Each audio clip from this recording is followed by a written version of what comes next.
সুপ্রিয় শিক্ষার্থী, ইংলিশ গ্রামারে তোমাদের কাছে সবথেকে যে কঠিন টপিক মনে হয় সেটা হচ্ছে সিম্পল কমপ্লেক্স কম্পাউন্ড। কিন্তু আজকে আমরা দেখব এই কঠিন টপিকটা কত সহজে সমাধান করা যায়। এখানে 9টা রুলস দেওয়া আছে। এই 9টা রুলের মাধ্যমে আমরা 80 থেকে 90% কভার করতে পারবো। আর কিছু আছে এক্সেপশনাল, তার জন্য আমি আলাদাভাবে কথা বলবো। তো আজকে দেখি হচ্ছে এটা কিভাবে এই 9টা রুলের মাধ্যমে কিভাবে আমরা সিম্পল কমপ্লেক্স কম্পাউন্ড সেন্টেন্সগুলো একটা থেকে আরেকটাতে পরিবর্তন করতে পারি। খুব কমন রুল যেটা প্রথমে আছে সেটা হচ্ছে ইন স্পাইট অফ অথবা ডিসপাইট। এটা থাকলে, এটা যদি সিম্পলে থাকে তাহলে কমপ্লেক্সে দোয়াল্দ হবে, কম্পাউন্ডে হবে হচ্ছে বাট। যেমন in spite of his being poor he is honest. Complex হবে হচ্ছে though he is poor he is honest. কম্পাউন্ডে হবে he is poor but honest. সে গরিব কিন্তু সৎ। এটা কখন এই ধরনের সেন্টেন্স আমাদের ব্যবহার করতে হবে? যখন হচ্ছে বিপরীত অর্থ প্রকাশ পাবে। এরপরে আসি আমরা, যদি সিম্পল সেন্টেন্স বিকজ অফ থাকে সেক্ষেত্রে কমপ্লেক্স আমরা অ্যাজ সিন্স বিকজ যে কোনো একটা ব্যবহার করতে পারি এবং কম্পাউন্ডে অ্যান্ড ব্যবহার করব। যেমন he could not go to school because of his illness. এর কমপ্লেক্স হবে he could not go to school because he was ill, এবং এর কম্পাউন্ড হবে he was ill and could not go to school. এই ধরনের sentence কখন ব্যবহার করব? কারণ বোঝাতে। যেমন হচ্ছে সে স্কুলে যেতে পারেনি। কি কারণে যেতে পারেনি? সে স্কুলে যেতে পারেনি কারণ সে অসুস্থ ছিল। এরপরে আসি আমরা, টু প্লাস ভার্ব যদি থাকে সেক্ষেত্রে আমরা কমপ্লেক্সে সো দ্যাট, তারপরে হচ্ছে ক্যান অথবা কুড ব্যবহার করব এবং হচ্ছে কম্পাউন্ড অ্যান্ড ব্যবহার করব। যেমন হচ্ছে we drink water to satisfy our thirst. আমরা পানি পান করি আমাদের তৃষ্ণা মেটানোর জন্য। এটার কমপ্লেক্স হবে হচ্ছে সো দ্যাট দিয়ে শুরু হবে, সো দ্যাট আসবে, তারপর হচ্ছে can. We drink water so that we can satisfy our thirst. এর কম্পাউন্ড হবে we drink water and satisfy our thirst, উদ্দেশ্য বোঝাতে।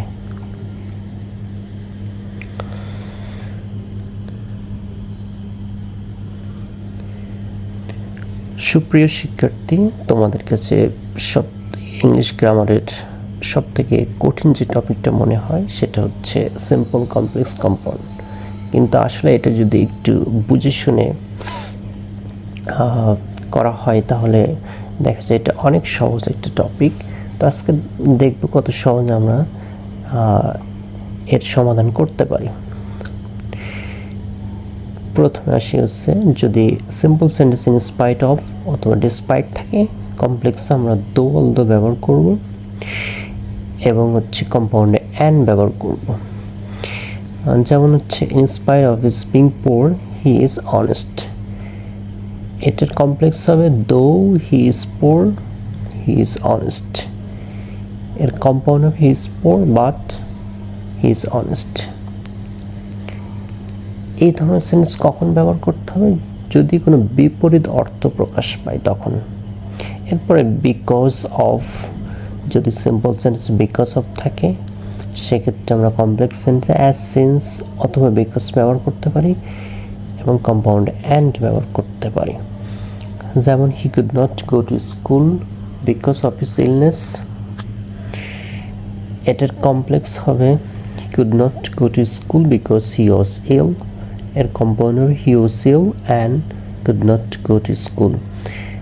এই ধরনের সেন্টেন্স ব্যবহার করা হয় কখন? যখন এটা কারণ নির্দেশ করে। যেমন হচ্ছে সে স্কুলে যেতে পারেনি, কারণ কি? কারণ সে অসুস্থ ছিল। এরপরে আসি টু প্লাস ভার্ব ওয়ান অর্থাৎ বেস ফর্ম ভার্বের, এটা যদি থাকে তাহলে আমরা কমপ্লেক্স সেন্টেন্স সো দ্যাট দিয়ে করবো এবং তারপরে ক্যান অথবা কুড চলে আসবে টেন্স অনুযায়ী। আর কম্পাউন্ড হচ্ছে অ্যান্ড ব্যবহার করব। সিম্পলে আমরা সিম্পল সেন্টেন্সের উদাহরণ যেমন we drink water to satisfy our thirst, আমরা পানি পান করি আমাদের পিপাসা মেটানোর জন্য। কমপ্লেক্স হবে we drink water so that we can satisfy our thirst. Compound হবে we drink water and satisfy our thirst.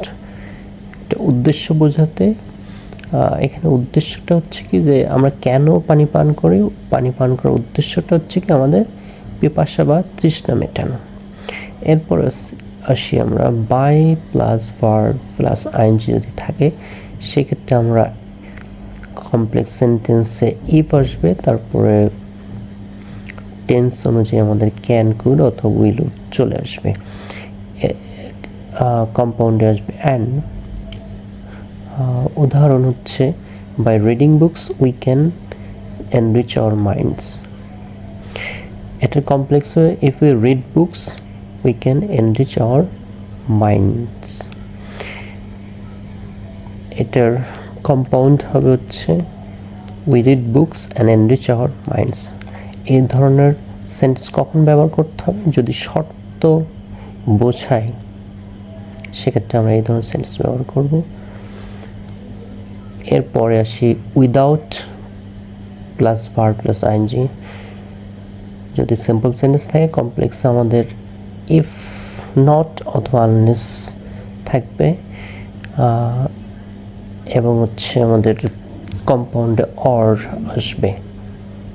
এটা কখন ব্যবহার করতে, এটা হচ্ছে নেতিবাচক শর্ত বোঝাতে। আমরা উদাহরণ হিসেবে দেখি without reading attentively you cannot pass. এর complex if you do not read attentively you cannot pass. এটার কম্পাউন্ড হবে হচ্ছে read attentively or you will not pass. এরপরে আসি আমরা টু ডট ডট টু। এটা যদি থাকে সিম্পল সেন্টেন্সে কমপ্লেক্স আমাদের আসবে সো ডট ডট দ্যাট, তারপর হচ্ছে ক্যান অথবা কুড টেন্স অনুযায়ী আসবে এবং কম্পাউন্ড হচ্ছে ভেরি এবং হচ্ছে অ্যান্ড কনজাংশন হিসেবে আসবে, তারপরে ক্যান অথবা কুড নট টেন্স অনুযায়ী বসবে। এই ধরনের সেন্টেন্স আমরা ব্যবহার করি কোনো কিছু কঠিন বা অবাস্তব কিছু বোঝাতে। যেমন হচ্ছে he is too weak to walk, সে এত দুর্বল হাঁটতে পারে না। এটার কমপ্লেক্স হবে he is so weak that he cannot walk, সে এত দুর্বল হাঁটতে পারে না। এটার কম্পাউন্ড হবে he is very weak and cannot walk, সে খুবই দুর্বল এবং হাঁটতে পারে না। The box is too heavy for me to lift, বক্সটি খুবই ভারী, বক্সটি এতই ভারী যে আমি উত্তোলন করতে পারি না। এটার কমপ্লেক্স হবে the box is so heavy that I cannot lift it, বক্সটি এতই ভারী যে আমি এটা উত্তোলন করতে পারি না। এরপরে হচ্ছে কম্পাউন্ড হবে the box is very heavy and I cannot lift it, বক্সটি খুবই ভারী এবং আমি এটা উত্তোলন করতে পারি না। এরপরে আসি অ্যাডজেক্টিভ প্লাস নাউন যদি থাকে অথবা শুধু নাউন যদি থাকে সেক্ষেত্রে আমরা কমপ্লেক্স হু বা হুইসে ব্যবহার করব। কম্পাউন্ড অ্যান্ড, যেমন honesty is a great virtue, এর কমপ্লেক্স হলো honesty is a virtue which is great. এটার কম্পাউন্ড হচ্ছে honesty is a virtue and it is great. আরেকটা বাক্য হচ্ছে যেমন হেলথ ইজ ওয়েলথ, এটা নাউন দিয়ে শুরু হয়েছে, এটা কমপ্লেক্স করলে হবে it is health which is wealth. এটার কম্পাউন্ড হবে কি it is health and it is wealth. এটা কখন ব্যবহার করতে হবে, ডান পাশে বাংলা লিখে দেওয়া আছে, যেমন হচ্ছে বিশেষণ প্লাস বিশেষ্য যদি থাকে সেক্ষেত্রে, বা বিশেষ্য শুরুতে থাকলে, বাক্যের শুরুতে যদি বিশেষ্য থাকে সেক্ষেত্রে আমরা এভাবে শুরু করতে পারি। এরপরে আসি ভার্ব প্লাস আইএনজি যদি থাকে, ভার্ব প্লাস আইএনজি দিয়ে যদি সেন্টেন্স শুরু হয় সেক্ষেত্রে হচ্ছে কমপ্লেক্সে হোয়েন দিয়ে শুরু হবে বা হোয়েন থাকবে আসবে। আর হচ্ছে কম্পাউন্ড আমাদের অ্যান্ড দিয়ে অ্যান্ড ব্যবহার করতে হবে। এটা এটা কখন ব্যবহার করতে হয়? দুইটি কাজ পরপর সম্পন্ন হলে। যেমন হচ্ছে Singh the police the thief ran away. Singh the police অর্থাৎ পুলিশকে দেখে চোরটি পালিয়ে গেল, অর্থাৎ আগে সে পুলিশকে দেখলো, তারপরে সেই চোরটি পালিয়ে গেল। এরপর হচ্ছে কমপ্লেক্স হবে হচ্ছে when the thief saw the police he ran away। যখন চোরটি পুলিশকে দেখলো সে পালিয়ে গেল। এটা কম্পাউন্ড হবে the thief saw the police and ran away। চোর পুলিশকে দেখলো এবং পালিয়ে গেল।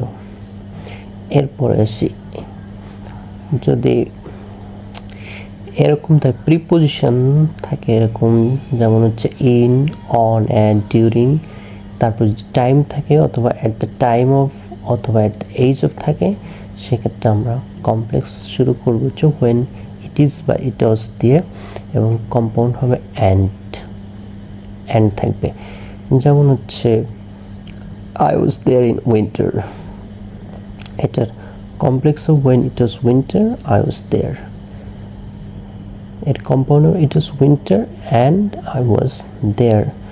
সময় বোঝাতে পারে দুইটি কাজ একই সময় সম্পন্ন হলে সেক্ষেত্রে আমরা এই ধরনের বাক্য ব্যবহার করব। নিচে কিছু এক্সাম্পল দেওয়া আছে, এই এক্সাম্পলগুলো প্র্যাকটিস করতে হবে তোমাদেরকে।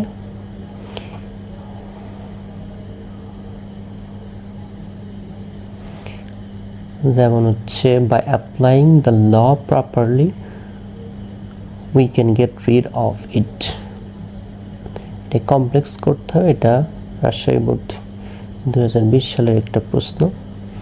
বাই প্লাস ভার্বের সাথে যদি আইএনজি থাকে সেক্ষেত্রে আমাদের একটা নিয়ম আছে, সেটা হচ্ছে এই যে নিয়মটা আছে আমাদের, by plus verb plus ING থাকলে কমপ্লেক্স করতে গেলে আমরা ইফ দিয়ে শুরু করব, এই নিয়মে এটা করতে হবে। তার মানে এটা হবে হচ্ছে ইফ চলে আসবে, if we apply the law properly we can get rid of it। তাহলে এখন তোমাদের কাজ হচ্ছে ওই রুলের মাধ্যমে এই বাকি যেগুলো আছে এগুলো হচ্ছে সমাধান করবে।